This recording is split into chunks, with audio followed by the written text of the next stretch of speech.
This College World Series and UFL Week 10 Picks edition of the Sports Gambling Podcast is brought to you by Edge Boost, the bank account built for bettors. Sign up today at edgeboost.bet, promo code SGPN, and to get a $25 deposit bonus.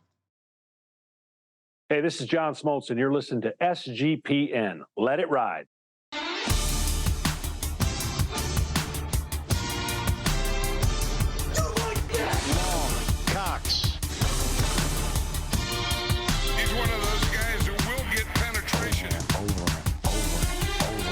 It's a baby fucking wheel, man.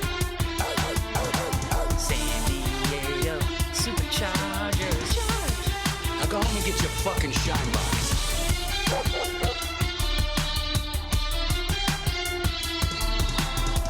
Ooh, welcome everyone to the Sports Gambling Podcast. I'm Sean, stacking the money green with my partner in picks, Ryan, Real Money Kramer. What's happening, Kramer? Dog. Hola, Sean. What's happening? Doing a little double header. Yes, we did our earlier taped the Sports Gambling Podcast bonus episode, aka SGP Stories, over on the Patreon. Make sure you get in over there, and of course, you join the Patreon. You get the pick sheets. You get the weekly pick'em contest, $100 cash up for grabs, and if you're on the top tier, we just launching the gear coming up for you there for the summer. So a lot going on over on the Patreon. We did me versus UFL Jeff joining us. He was on the Patreon episode earlier. Now we will be talking UFL picks, a little college baseball from the college experience. Colby Dan, aka Pick Dundee. What's happening, Colby? Just sipping some of that beautiful whiskey. Oh, geez. Do that. Hold on. Do that again, Colby. Do that again. What were you holding in your arm there? I got a little baseball bat. Baseball bat, you know. I thought you're Jeff Gillooly coming to whack my knee with a rod. That looks like a screwdriver. That's not a baseball bat. What is that? It's clear. Okay. Yeah. Did it have beer in it at one time? No, gumballs. Oh, okay. Gumballs. Yeah. But I don't want to say anything offensive, but that kind of looks like a sexual toy. Yeah, I mean, Colby, I appreciate you. You keep your personal life personal. This is a workplace. Whatever you want to do with that tiny miniature bat that you have hanging around, that's your own business. Which side goes in first? It depends what night it is. Yeah. I always enjoy having Colby on. Colby, we were talking UFL, me versus UFL Jeff. We'll get to UFL picks week 10. The season's meaningless at this point, but they're still taking money on it. I'm looking at the Coach Leach bobblehead, and of course there was news that the College Football Hall of Fame, in a moment of sensibleness, decided to adjust previously they had this weird rule that you had to win 60% of your games to be in the College Football Hall of Fame. They adjusted it to 59.5. Oh my God. Just to make way for Mike Leach, which is awesome because he does. If there's a College Football Hall of Fame, you just get rid of the rule. It's classic. Like, hey, it's a Hall of Fame. You decide who goes in the Hall of Fame. Yeah, that's the dumbest thing I've ever seen. Why you also control the rules? Very dumb. But Colby, I assume you're excited about that news. Oh, definitely. I mean, Leach deserves to be in. It is a stupid rule because, if you like how Mummy was quoted today of saying, like, if you're not coaching at Ohio State or Texas, it takes time. So you look at his first couple, like Washington State was terrible before him. Texas Tech was terrible before him. So he walked into those places. It took 3 or 4 years to get it going. And next we got to get Howard Schnellenberger in there. So we got Leach in, Howard Schnellenberger next. Any coach with a fucking pipe deserves to be in the Hall of Fame. Whoa, smoking a pipe on the sidelines. Oh, okay, I thought that was like your bat over there talking about. Well, I know laying some pipe. Well, Lane honestly, Kiffin, according to reports, was laying pipe. Big dick. Well, no, just on campus. There's a lot of rumors swirling about Lane being involved in some extracurricular activities over there. But he's divorced, isn't that that's legal? Right? I'm just saying that. Well, now it sounds like he might be getting back with his attractive daughter. Yeah. Oh, hey, what's your friend's name? All right, we are here. We're going to start things off with some college baseball World Series analysis from the host of the College Baseball Experience, Mr. Noah Beanick, joining us here on the line. What's happening, Noah? What's going on, guys? Yeah, Colby always bringing the fire when it comes to talking college baseball, whether it's a bubblegum bat or I remember last preseason he pulled out an old like 1980s pack of baseball cards, opened it live on air, remember that, and then ate the stick of bubblegum that was pretty stale and powdery. That was an epic reaction. But yeah, you guys also talking about, dumb college football rules and college rules in general. The conference that runs college baseball, the SEC, coming out with an even worse rule now. They're fining teams $500,000 for court and field storms. What are we doing? Oh no. Well, Noah, I have this idea. Has there, and maybe a great 500 marketing stunt? Well, it's I mean, for them, who cares? It's money. They got plenty. Fair. Now, Noah, you and Colby team up for the first ever college baseball storming the field. Have fans ever stormed a college baseball field? Because I think that could make some headlines here. Just imagine the entire whatever stadium hopping over the fence, storming the field. Has there ever been a fan base to do that?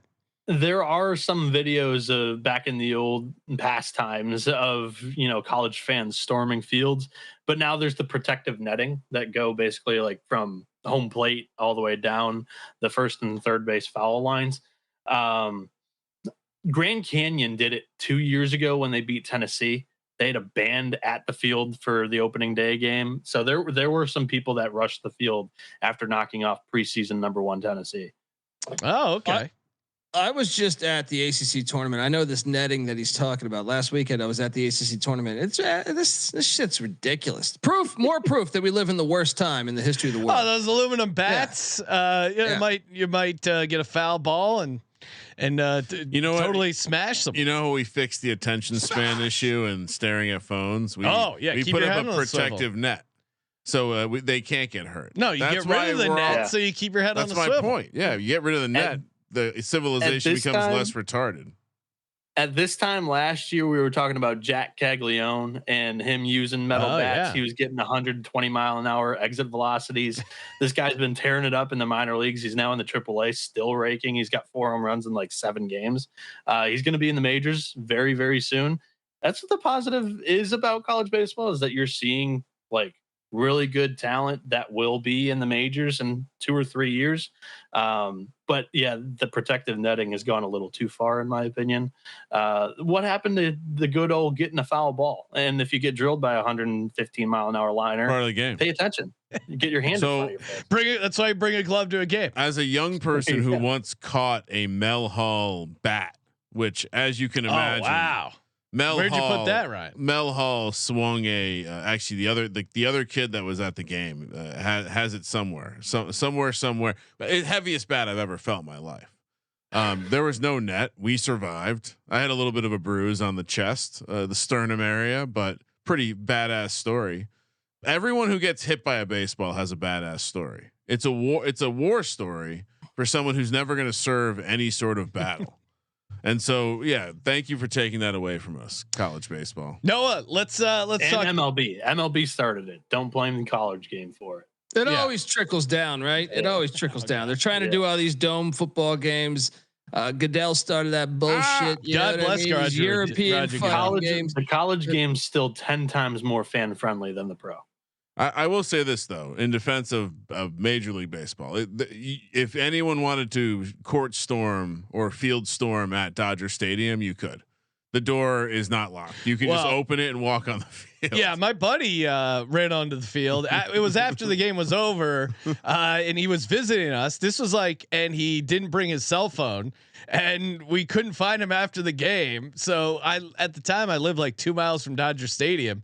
It was the first time ever visiting me, ever going to Dodger Stadium. He just somehow wandered back from Dodger Stadium, found my house. So this was, sometimes you can survive in the world without cell phones. Noah, College World Series. How many teams are in it, and how many teams can win this thing?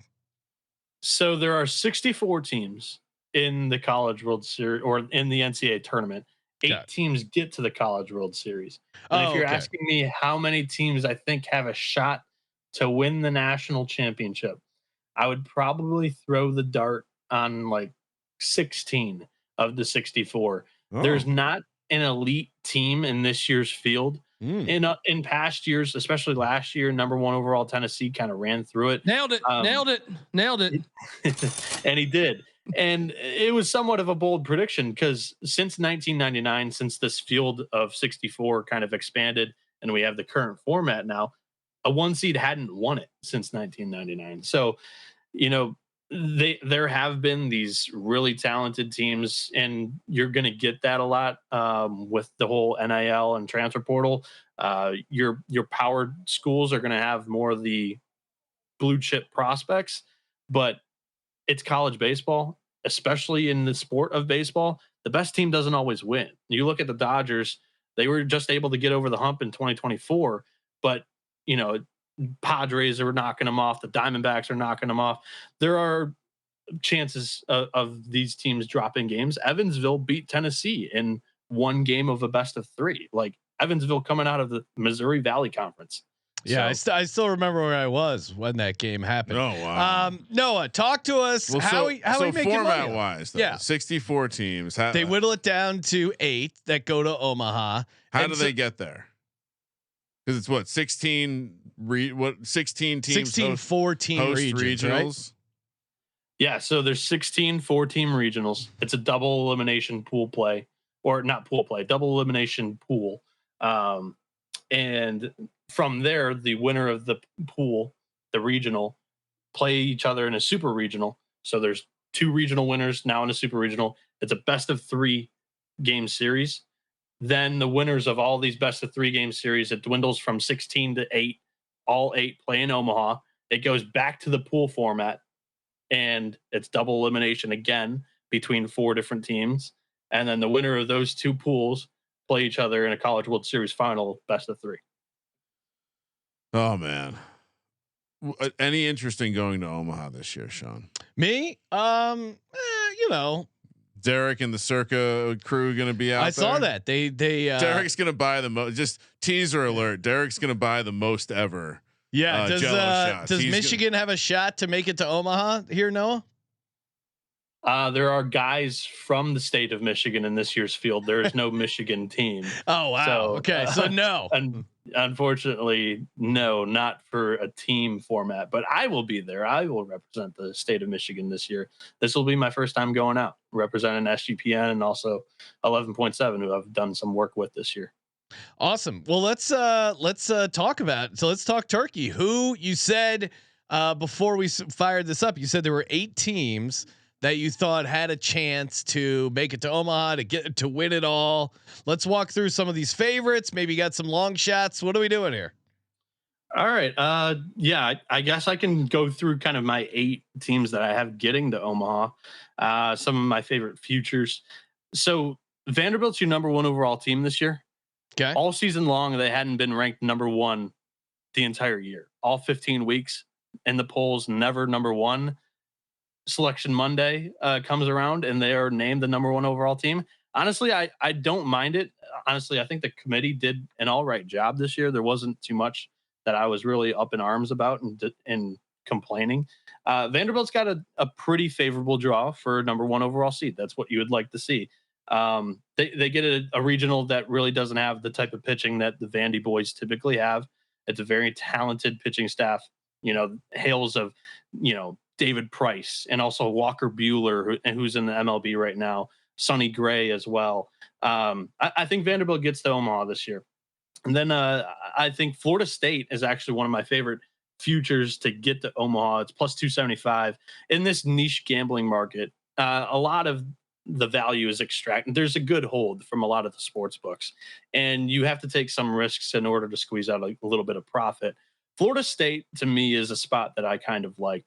They did get a tough regional draw. Northeastern's got the best team ERA in the country, but the strength of schedule is bottom 8 in the field of 64 this year. So who have they really played? Their best 2 wins this season have come in the midweek against Kansas State.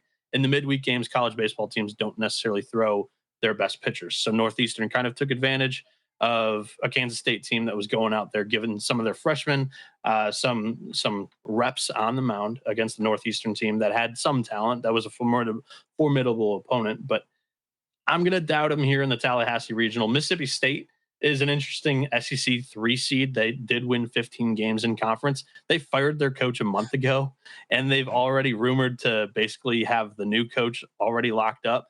Virginia's guy, right? Yeah, Brian O'Connor, Virginia's head coach. So I'm sure Kramer loves that news because Virginia had a very solid baseball program over the last 20 years. And great people from Charlottesville. Yeah. So you go out, like he built that program from the ground up.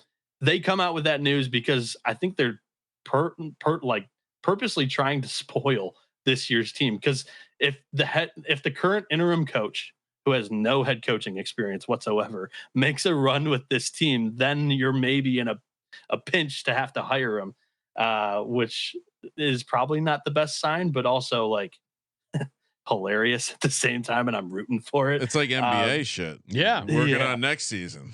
The season's not important. So I think Florida State's offense, like they have a very good offense. They were there last year. It's an experienced bunch, especially the starting rotation. It's one of the best 3-man rotations in the country. Not a lot of good teams have a solid 3 guys. Not a lot of teams even have an elite 2 arms. Florida State's got 3 really good ones, and they're all lefties. I think it matches up pretty well in this regional, honestly. They would face the winner of the Corvallis Regional. Oregon State, a tremendous story this year. Independent team, of course. They scheduled super tough. They go through all that adversity. They played 27 games away from home, over half of their games away from home, which is unheard of for power programs. All of that paid off as they're now hosting they're hosting baseball games in the postseason. They control their own destiny to get to Omaha. Do I think that the team's good enough? No. I think they're a top 8 seed by virtue of that schedule that they played. They played a lot of road games against average competition, and that boosts up their ratings in these committee metrics that they look at often.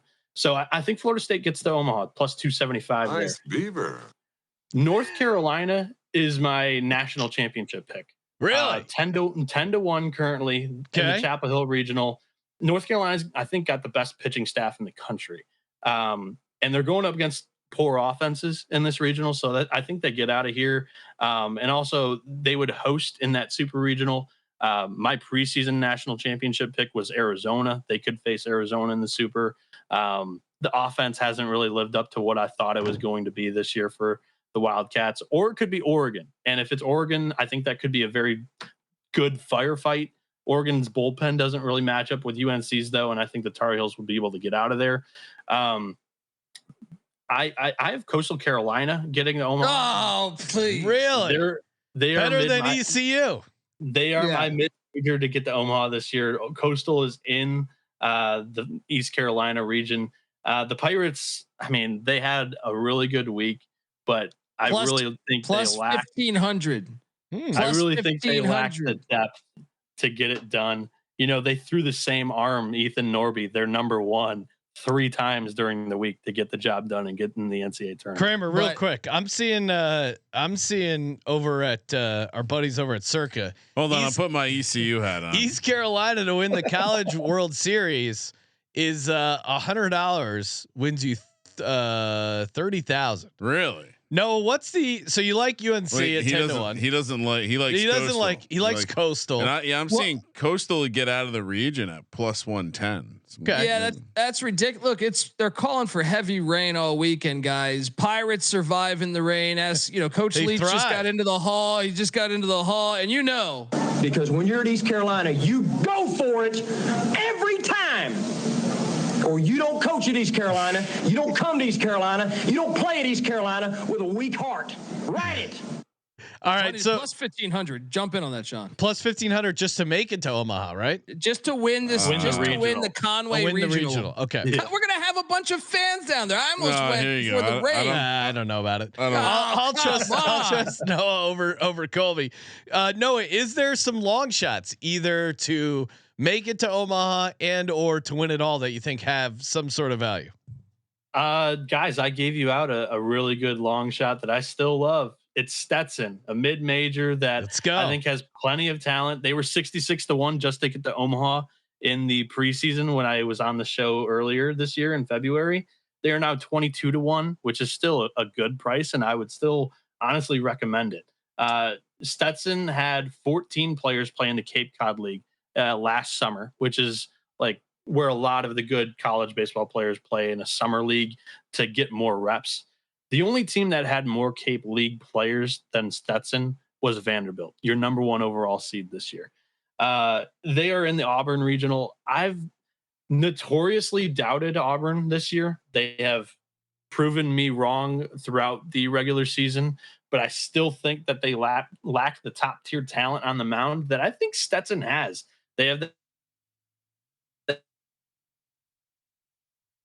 ASUN pitcher of the year and James Hayes as one of their top arms. I think they have some pitching talent to really get out of this regional. They have Van Dyke in the bullpen who's sitting mid 90s, guy in the bullpen and Jake Gorelick who had a sub-1 ERA in conference play. Stetson's got the talent to make the run to Omaha as a long shot. Stetson would be my pick. Stetson is alma mater. Stetson is 500-1 to win it all. That would be a nice little. Maybe you just take them to make it to Omaha, but them to win it all is pretty. 750 to win their region. All right. Well, if they win the region, tell me they got a shot. All right. If you want the story too, like going back 32 years or 32 tournaments because of the COVID year, every 8 tournaments, a mid-major's won it all. I'm not predicting that a mid-major is going to win it this year, but there's your story as well. I like it. Oh, this would be the who was the mid-major 8 years ago?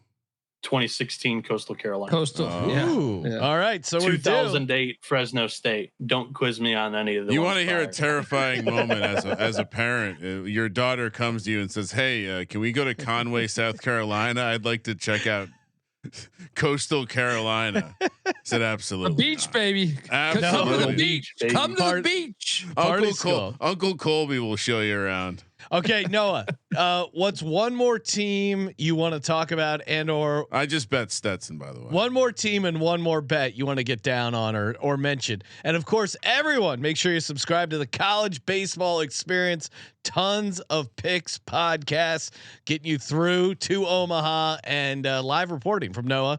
Give him a follow on X as well at Noah B 77 there. Noah. And then an underscore there too, but you can figure that out. It'll pop up after Noah B. Yeah. I walked you guys through that left side of the bracket, which is definitely the more fun side. The right side, I think, is the tougher side. I have 7 of 8 representatives in the Super Regional out of the Southeastern Conference, unfortunately. So how fun, SEC. But I really do think that LSU has a cupcake walk to the College World Series this year. Their regional doesn't have a single power conference team in it. First off, Dallas Baptist is a very quality baseball program. They're a strong 2 seed this year, but their pitching talent's not as deep as LSU. LSU's got maybe the best 1-2 punch in the country this year in Kate Anderson, Anthony Ianson, they're both top 5 in the strikeout category nationally this season. And they are paired up with the Clemson regional. Last year, I loved Clemson. This year, there are plenty of holes in that roster, in my opinion. I honestly don't even have them coming out of the regional. I have Kentucky winning that Clemson regional. They're plus 320 to come out of Clemson. So there's a little bit more of a cuter value pick. I have either Clemson or Kentucky playing LSU in a super regional. LSU at home, one of the best home environments in the country, one of the best fan bases in the country. When they get to Omaha, they're going to absolutely take over the place again, like they've done in 2023. And I mean, this team has, the best path to get to Omaha. Their bracket should be tough when they get there. I do have four SEC teams in it: Texas, Ole Miss, Arkansas, LSU. But chalk. with that 2-pitcher duo in Cade Anderson and Anthony Ianson, and with the rest that is built into the Omaha schedule, they'll be able to just throw those 2 starting pitchers if they stay on schedule and win their games. So I think they get to the final where I have North Carolina winning and beating them, because they won't be able to throw those 2 on schedule throughout the entire tournament. And I think North Carolina does have the best pitching staff in the country. Their offense has been really streaky lately, and they've been red hot. Luke Stevenson's probably the most household name on the offense. He's a catcher, defensive first, but this year he's been hitting for power too. Jackson Vandenbrake, and also Kane Kepley's a stud defensive center fielder, also great guy getting on base, steals some bags. North Carolina's offense is good enough, but the real strength of that team is the pitching staff, and I think they get it done. Both Johnny Venezia, who's been a co-host of me on the college baseball experience this year, we both had North Carolina and LSU in our final without talking to each other prior to that episode. LSU North Carolina final matchup pays out 31-1. Ooh, all right. I like that. You like the exacta there. North Carolina, LSU, 31-1. No, appreciate it. Make sure you get Coach Belichick and his new social media manager a shot or 2 at the World Series in Omaha. Imagine Belichick taking in a college World Series out there. Trouble, only trouble. Oh yeah. And by the way, tomorrow 9 a.m. first pitch. Let's go. Friday morning. Get it, and of course subscribe to the College Baseball Experience. Noah, appreciate it. Good luck with the picks there. And of course, if you're getting down in the action, edgeboost.bet, baby. EdgeBoost is the first ever bank account built for bettors, ensuring all gambling transactions are approved. No usage fees, no minimums. Earn cashback rewards, 100% approval for betting deposits. Sign up today at edgeboost.bet with the promo code SGPN. Deposit $25. EdgeBoost will match the deposit. That's edgeboost.bet. Promo code SGPN. We're also brought to you by Underdog.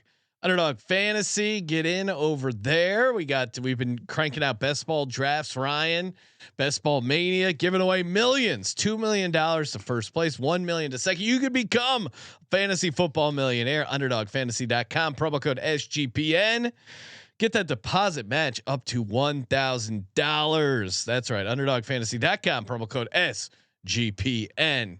Kramer, let's talk a little UFL. All right. By the way, remember when those LSU fans, Noah talking about that home environment? Remember when we fed those LSU kids all that alcohol, and one kid pissed all over your car? Somewhat. Colby tried to fight him. There was a lot of that. We went to the UCLA LSU tailgate and kind of insane hangover. We were drinking all day, shotgun and beers. How'd that get in for Colby? Oh well, this was when Colby was asked to leave the Rose Bowl. I also on a list. He wrote my name down on a list. I love that you're on a list. Was it a handwritten list? handwritten. There's no way that shit exists, right? I hope it does. It does seem like any time that someone has a list, unless it's like a nightclub and criminal or something like that. It doesn't seem like when you get kicked out of a football stadium, I doubt you're getting put on a list, especially the Rose Bowl. Especially an LSU game too. These fucking idiots. Yeah, I mean, come on. Have you been to a game in Baton Rouge? Yeah. Don't get me started on you want to talk about Illuminati shit? The Rose Bowl committee. They just had, you see cars running around Pasadena with the Rose Bowl emblems. Yeah, made men. It's their what are they doing? Skull and bones of Pasadena. And then they got all these volunteers working the Rose Bowl. They don't got any money. They got volunteers. Hey, carnations grow themselves, right? Unreal. All right, so you want to talk UFL? Anything we need to talk about before we get to the games? I was 4-0 on my plays ATS last night. I was 3-1. Great effort by you. Well, Colby forgot about his total. Ryan, you crowbarred us. Did you see that fucking ending? Where we went 0-5 as a show on the totals. Why did we? I finally stepped away from the totals, and you brought me back in. I don't know. Wait. So in the total that I was on, Yes. Over 45 and a half. The Roughnecks quarterback fumbles running into the end zone. Yeah. He's at the 1 yard line and he gets stripped. Welcome to the UFL. Fucking brutal beat. No totals this week because the games don't. No totals. Games don't mean anything. It seemed like none of the games mean anything to anyone. Well, and they're not playing in St. Louis. Yeah, my God. Not that this would matter. It doesn't matter whether they clinched or not. The games are meaningless. But Colby, it seemed like they were playing their starters for most teams, right? Last week. Do you think that continues here in Week 10? Some of the teams were like Birmingham was. Yeah. Well, if Panthers, you consider Jamar, if you consider Jamar Smith a starter, I mean, he was their 5th string quarterback. Newton, baby. But Bryce Perkins didn't play. Tamu played just a half. So it's but Perkins was. I think they claimed that was injury, and Danny Etling is kind of their starter anyway, right? That's fair. He did start a bunch of games, even though he didn't deserve to. But yeah, I mean, but this week they've announced a bunch of backups, like Rocky Lombardi, who's never started in the UFL, is getting his first start. Rocky. The Michigan Panthers. The backup, Middle Tennessee State kid, DeLello is starting for DC Defenders. Who else am I forgetting? I still think though the Stallions are putting Jamar Smith. I think he's starting as far as I know. Yeah, but in a lot of the other ones, and Luis Perez I think is playing potentially his final spring game. So that's some news. Yeah, I mean he almost retired last year, and now that he got the King of Spring out. He's got to move some books. A lot of speculation. He's retired.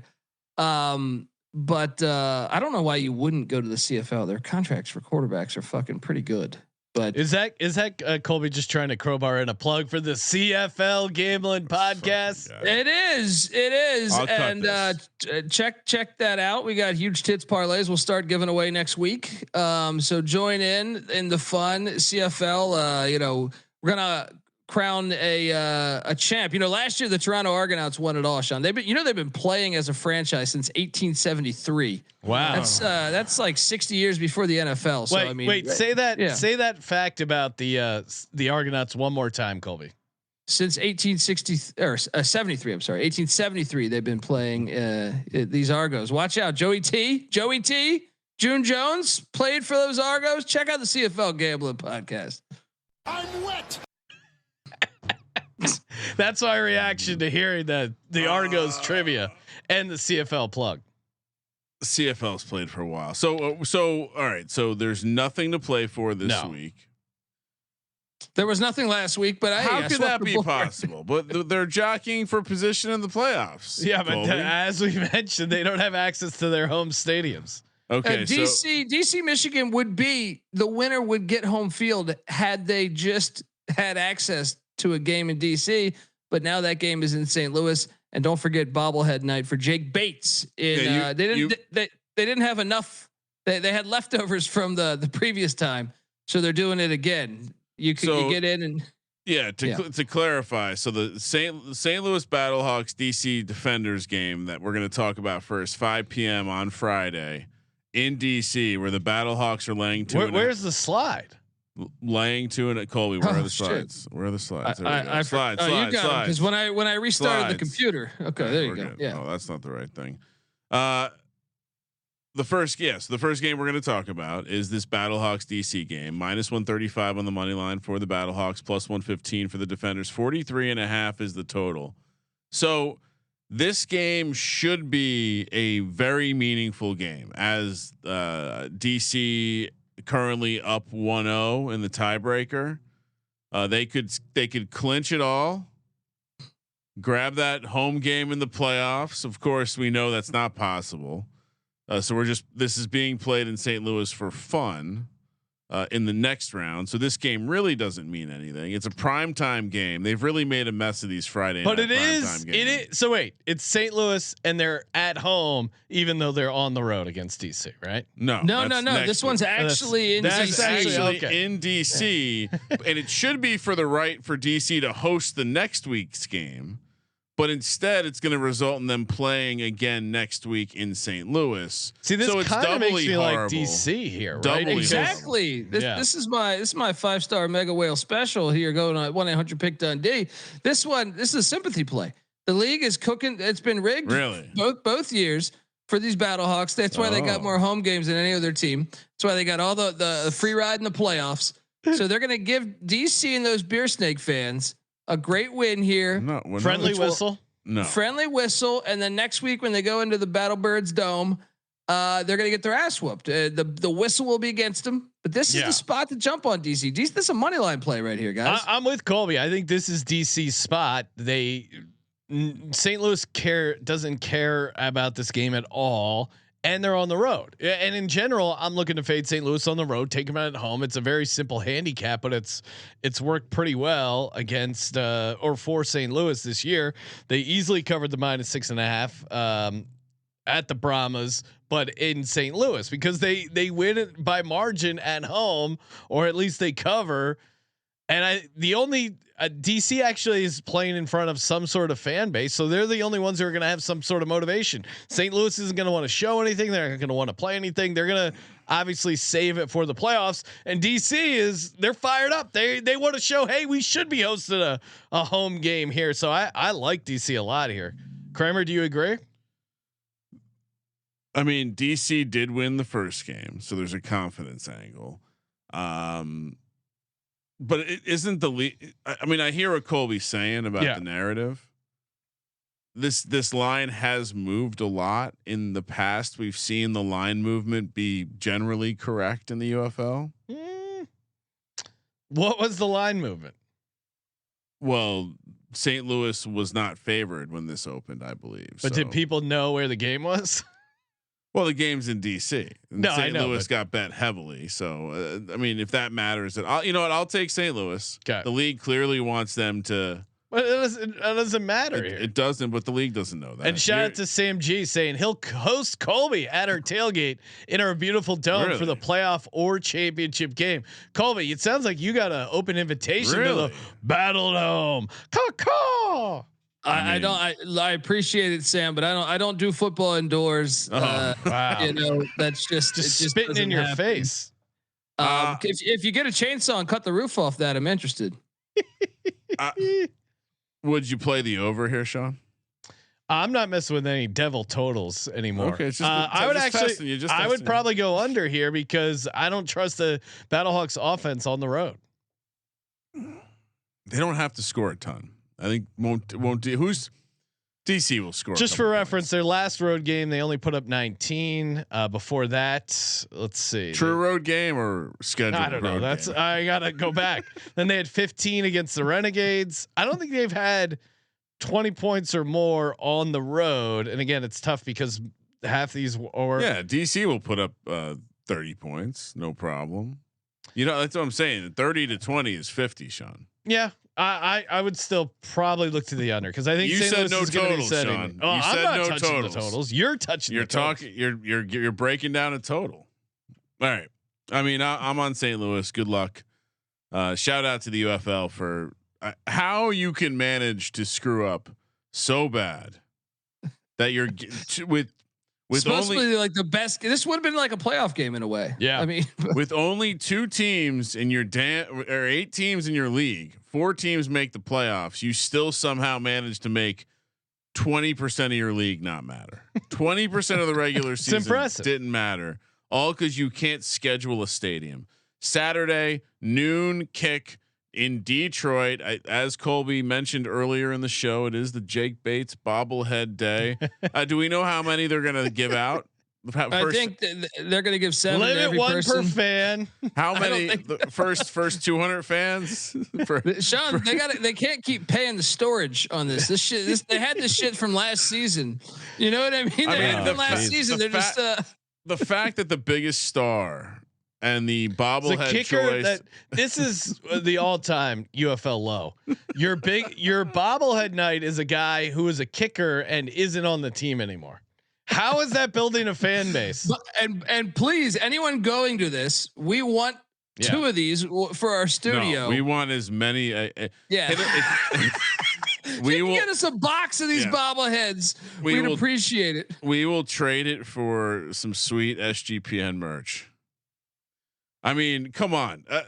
How many? Like, be honest. Let's do over on. Let's imagine we're looking at the gumball machine. Okay. How many Jake Bates bobbleheads do they end up giving out? Say 35. Do you want to know what the limit is? Do you want to know how many they have made? Sure.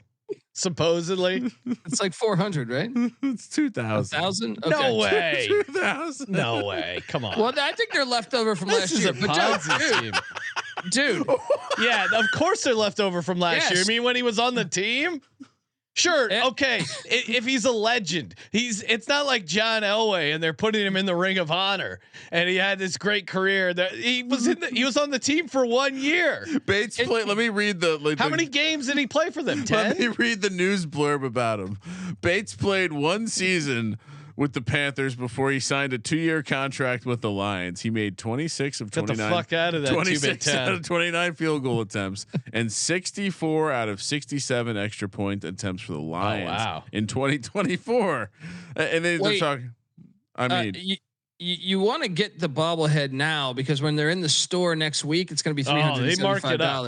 Yeah, the UFL store is the biggest. Well, they're going to have like what 1,400 to sell, 1,500. I mean, how many people are going to these games? How's a Fred Williams jersey? How's a Fred Williams jersey 10 times more? What 50 times more expensive? Also, how do you not play a home game in the playoffs where you have bobblehead night? You're absolute genius maneuvering. Well, maybe they're going to give them out instead of diplomas for the high school graduation that's taking over. Oh, and you get a nice bobblehead here from Jake Bates. What do you think a custom bobblehead costs? A couple $100. I think I looked into it to get our own, and it was a little pricier than I thought. I'm looking here. I'll say you probably, for a decent one, we'll say $100. It could even be more. So you're telling me, that they have $200K lying around? No, for fucking bobbleheads. No. Are you? No, they got some me? deal. They got some deal. They're in on it. It's an inside operation. The whole thing. Now there's going to be the bobbleheads will mysteriously go missing. There'll be an insurance claim, some forms filled out. If they kick back to the Rock, even if this was a third, he's going of to be the black. price. The bobblehead's going to be black for Jake Bates. If they spent $50K on bobbleheads, no, they didn't spend $50,000. Ryan, come on, use your head. What do you think they spent on these bobbleheads? 50 cents a bobble. You think they got them for 50? Think they're shit? Yes. You think they're shit bobbleheads? Of course. Yeah, it's gonna look nothing like Jake Bates. They probably got some leftover ones that were previously, I don't know, fucking. They probably put Barry Bonds or something. They probably had Rodney Pete bobbleheads lying around that they tried to repaint. No, it's got to be a kicker. Who's a famous kicker of the past? They would have had Jason the Hansen. Lions. Yeah, Grammatica. They had some Martin Grammatica ones laying around collecting dust. They went over to the Silver Dome and stole some. Unreal. Panthers laying 6.5 -170 on the money line. Roughnecks +145. 41.5 is the total. Now this game should also mean something because once again, the home field, 8 teams in the league, 4 teams make the playoffs, 2 from each division. We know they tried to change that, and currently Birmingham and Michigan are tied. Colby, who has the tiebreaker? Birmingham does because they. Yeah, Michigan's never beat them in the second coming of this league or whatever. So they in theory could win this game, putting pressure on Birmingham to have to win their final game on the road in the vaunted Liberty Bowl, who gets comically no attendance. I saw an article about how this might be the end for a football franchise in the Liberty Bowl. That's their fault for butchering that logo and their uniforms, and they should just keep the name because Showboats a great name, but they did nothing to help it. So shout out to the unfortunately, UFL. The game doesn't matter, as we've alluded to many times. No matter what the Panthers will play the Stallions in Birmingham next week, which this is a little puzzling that they're laying 6.5 points here, right? Much more puzzling than the first spread. Well, I would say the Roughnecks coming off a win has never been good for them. Yeah, but this is classic bad team in any league, right? Like close out the season hot. Well, I just don't think Danny Etling, who I'm guessing is going to start, because no, it's Rocky Lombardi. Oh, yeah, okay. Then definitely take the Roughnecks. If they're worried about putting Etling out there, they don't give a fuck. So I think you got to take Houston the 6.5, right, Colby? What are you doing? All over it. I think the money line's the play here. I'm gonna fade. I mean, Rocky Lombardi played at Michigan State, Northern Illinois, and Patty C did have a thing. Never fade a Lombardi in a big game, but I think the Roughnecks are just, to me, they're playing really good with McClendon. I think and Michigan's defense is a little dinged up. I think they're gonna play the backups. Yeah. As no Bryce Perkins, no Etling. Smash play a Roughnecks money line. Parlay that with DC money line. Kramer, what do you like? This is confusing to me, this spread. I'm with you. Give me the points. Rocky Lombardi started his college football career at Michigan State in 2017, Sean. He finished it in 2023 in Northern Illinois. He played 7 seasons, or he was on a football roster. I feel like we talked about him a ton during the college season. Hey, of course, shout out to Circa Sports. Cannot wait to get out to Circa. We're always hanging out there. Great place. And of course, you can win a draft party to Vegas at Circa. 2-night stay for you and 11 friends. $5K food and beverage credit. All you got to do is give me your name and email and you're in. You got a chance to win. Circa's an awesome place. This package is crazy. You get a bunch of free drinks, parties, a limo. They really treat you great there, and great place to host your draft. If you're doing anything over at the Circa, promo code SGP15 gets you a nice little discount there. But sign up because you could win this ultimate fantasy football experience for free. SportsGamblingPodcast.com/CIRCA. That's SportsGamblingPodcast.com/CIRCA. We're also brought to you by Rhythm. Rhythm all over the power trends. It's one of their new AI backed picks angle. They do a great job. Crunch all the data, identify the best props, power trends updated daily and exclusive to Rhythm. No touts, no noise, just clean data backed bets. Download the Rhythm app, check out the power trends and start betting smarter. You know we will be. Of course, head over to sportsgamblingpodcast.com/RITHMM. Get your 7-day free trial. And last but not least, mybookie.ag, promo code SGPN. Get you 100% deposit match up to $1,000. Home of the MyBookie money bag, the prop builder, live in-game wagering. They even have niche sports like the United Football League. Kramer, they also have college baseball. They got you covered. mybookie.ag. Promo code SGPN. I'm checking on the spread for that last game. Colby, what did you? This is what happened: is Rocky Lombardi was announced the starter like a couple hours ago. So it went from 6. I made the slides this morning. So what's interesting is in the time where you put the spreads in the sheet and I added the money line, it must have changed because. So now it's at 2.5. Yeah. Okay. So we have to pick the game at 2.5, which still I'm not taking Michigan. Colby, are you still on Houston at +2.5? Oh, Houston's winning this game outright, guys. On bobblehead night. All right.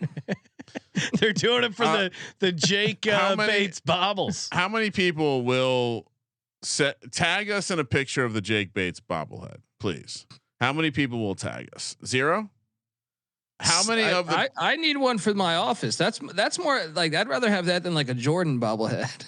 You know what I mean? Like just getting a Jake Bates. Yeah, let's go. Japan is giving Colby grief in the chat for not being on top of this updated line movement. Coach Gruden still swung by the office the other day. He had a little pep talk for Colby. I want better fucking execution. Simple enough, Colby. Come on, let's go. All right, on to the double header on Sunday. Why wouldn't they just do this at normal football time so we can get ready? 9 a.m., not 10 a.m. 9 a.m. on the West Coast. We're heading to San Antonio. So the dome is good this week. I really need to pick up a phone and call these organizations and see what's going on. But I want to call the people that run the stadium. Just be like, what's going on between you and what's the UFL? happening? I can't. Feels like there's some friction. Renegades on the road here, laying 6.5, -280 on the money line. 41.5 is the total. Brahmas +230 if you want to take them straight up. I don't think anything crazy has caused this line to change. Colby, what are you doing here? This is a smash play on Arlington. Like I said, the league is terrible. Arlington is like one of the best teams in the league. They should be in the playoffs, but they, with their cockamamie rules, they made sure they lost a couple games they had no business losing. Arlington's this could be the King of Spring's final game. Yeah, so, Brahmas do figure out how to mess up these games. 6.5 though. Is it too high? That's my only concern. But I'm with you, Colby. They want to promote their stars. So when in doubt, they're gonna make it so Arlington puts up some points. I'll take Arlington laying the 6.5. I feel a little worried about it though. I don't know. Is there a record that Luis Perez could break? Yeah, like causing him to stop the game, have a little celebration for him in the middle. I'm sure actually he's probably the UFL's all-time leading passer. If I think just because they never play the backups. Yeah, like they're the only team that really doesn't play the backup. But when you think of every other franchise, has there been one quarterback? Maybe Teamu, but last season he was DC. DC. He was getting split reps with DeAndre Francois. Wasn't he? A little bit, but he kind of has been the guy for like 3 seasons now, basically. Yeah, it's either be one of those two, which is why. Jump on these Renegades. King of Spring is going to be the king. Most lopsided game of the slate, according to the splits over at VSiN. At DK, the handle is 98% on the Renegades. At the Circa, 100% of the handle is on the Renegades. So we're looking at a tremendous. I mean, so you're on San Antonio, Ryan? No, absolutely not. All right, I love the narrative of a team with only their bright young star retiring to promote a book further. I mean, he's got to compete with Belichick. Why would he retire, Colby? Well, the money's not very good. Okay, what else he doing? Yeah, but it keeps him relevant. Look, I'm one. You should play football forever. Come on. But I mean, I don't know. He retired last season and then he unretired because he knew he had this book coming out. So maybe he jumps to gets more money. Subscribe to the podcast. It sounds bleep that out, please. It sounds we only said one of those. It sounds like Colby might be absolutely wrong here. There are reports that he's looking to get added to a practice squad. Ooh, NFL. All right, George. Okay, I mean, shit. I got dreams too. Well, maybe the book is just he gets on an NFL train, even just for a little bit of training camp with that book. Yeah, give it a little heat. Get on the Eagles. You could have AJ Brown reading it. It is written at a lower level, so AJ Brown could. Maybe you should be like Stephon Diggs and what's that? And give out drugs, pink cocaine to some shorties on a boat, or maybe you should be like your buddy Odell Beckham, his boat trip. Well, those are different kinds of boat. Bros hanging out on a boat, different than you giving some pink cocaine. I didn't know Tom Cruise was a diehard New York Giants fan. Makes a lot of sense though. Now that I think about it. Colby, what do you know about pink cocaine?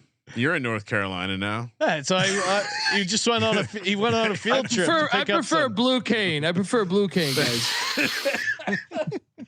Oh, great answer. All right, last game Sunday at noon. Discord's slides. On. What? I have no control over the slides. I like that. Thank you for screaming slides. Last game. It's like watching football with Colby. Screen. Fumble. He could fumble. Stallions on the road against the Showboats in very sad Memphis, Tennessee. What is the worst environment in the UFL? Is it clearly the Liberty Bowl? Colby's favorite stadium. I think it is. I mean, Birmingham, so considering they're good, is bad. But the Liberty Bowl is so big. When they show that aerial shot, it looks like a youth sporting event would do better numbers than the UFL. Oh yeah. I mean, the problem is they butchered and I mean Birmingham's turnout's been shitty too, but like they keep having teams in Memphis. So when you burn out, you're welcome. Like originally the Showboats had a great fan base in the 80s, and then even that XFL team in the Maniacs, the Memphis Maniacs, had a decent turnout. But it's in similar vein with Birmingham when they had the Birmingham Iron in 19 in the AAF. That was a great crowd, but that was like their 20th team. And these leagues keep folding. So I feel like you burn out. You're like, fuck this guy. I'm not getting season tickets. They're not going to make it the whole season. If Colby was following the attendance in the late 80s. If the teams UFL aren't independently owned, there's no incentive to make a fun game day experience to get people there. They're owned by a TV network. The entire network's phoning it in. Come on. But I mean, how easy is it to get? I mean, you just give tickets to kids for free. You solve a huge problem here. Stallions. Dude, have you been to Memphis? Go down to Beale Street, which is not that far from the Liberty Bowl. Beale Street is like the Venice Boardwalk. You could just give I'm sure there's millions, not millions, but a shit ton of people. But that's the problem. Would go to the Showboats game if you gave them tickets. That's there. the problem. You're not the NFL, so you have to give them something. What are they going to get when they walk in the state? So like this is where gamble. If they were smart, let me solve this problem. Let me solve the UFL for them.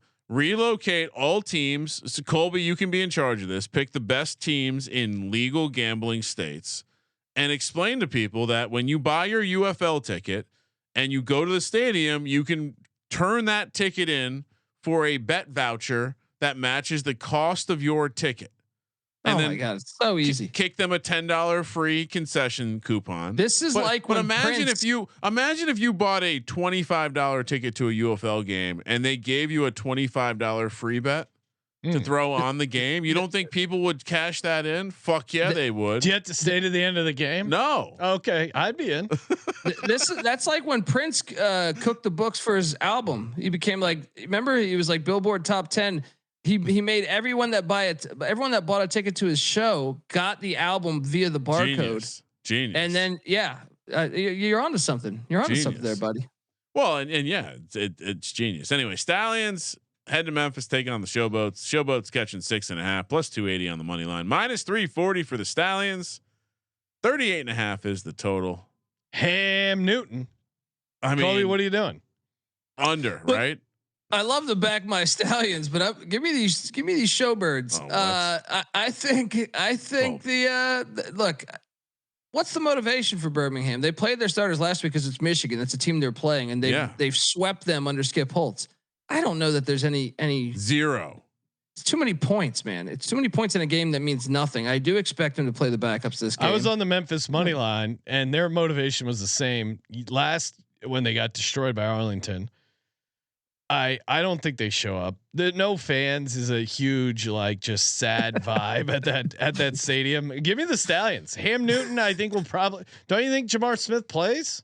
I do think he'll play a little bit, just because I think you want to keep him fluid because the guy was working at Dunkin' Donuts 3 weeks ago. Yeah. So this is dangerous, Sean. Why? Just because the Panthers and my thought was like a Roughnecks Showboats money line parlay sounds about right. No, under is the better play, I think. Under, I'm with you on the under. I'm gonna dance with the devil again. All right. So you're taking Memphis too? Yeah, just out of principle. All right, time for some locks and under. Dogs. Me and Colby are on the under. We're dancing with the devil. Under 38.5. You guys are crazy.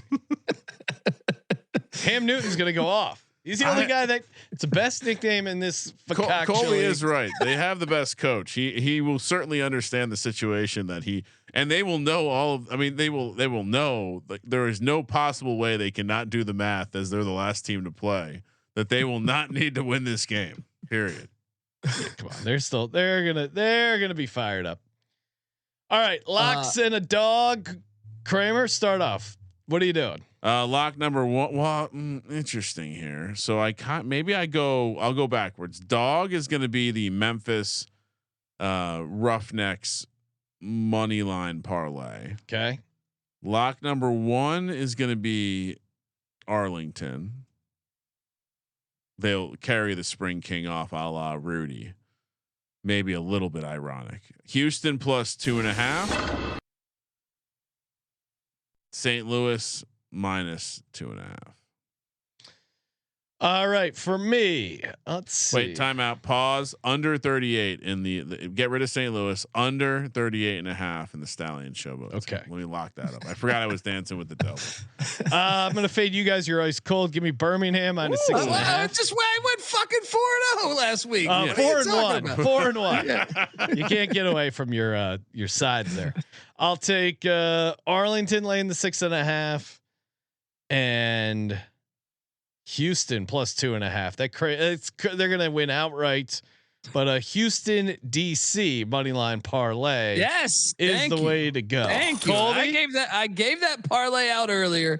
So put me down for that thing. I'm tailing it. What are your locks? Yeah, I'm gonna lock up Arlington -6.5, and then give me Houston and DC. Houston getting the 2.5 and DC getting the 2.5 as well. This is unbelievable. It is, Ryan. You would not believe who is sponsoring the Jake Bates giveaway for the Michigan Panthers. AutoZone, Kitsch Attorney and Counselors, some law firm. All right.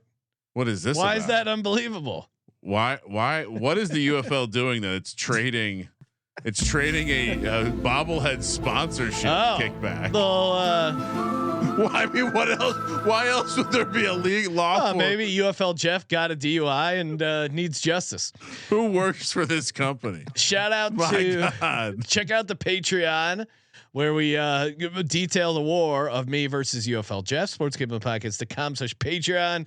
You get the if you're in the top tier, we got the new merch, exclusive Patreon merch only dropping. You get the pick sheets, the weekly pick 'em. A lot of fun over there. sportsgamblingpodcast.com/Patreon. Promo code DGens get you 20% off in the merch store, and we're ripping packs. We're opening football cards. You can get your team. The teams are flying off the shelves.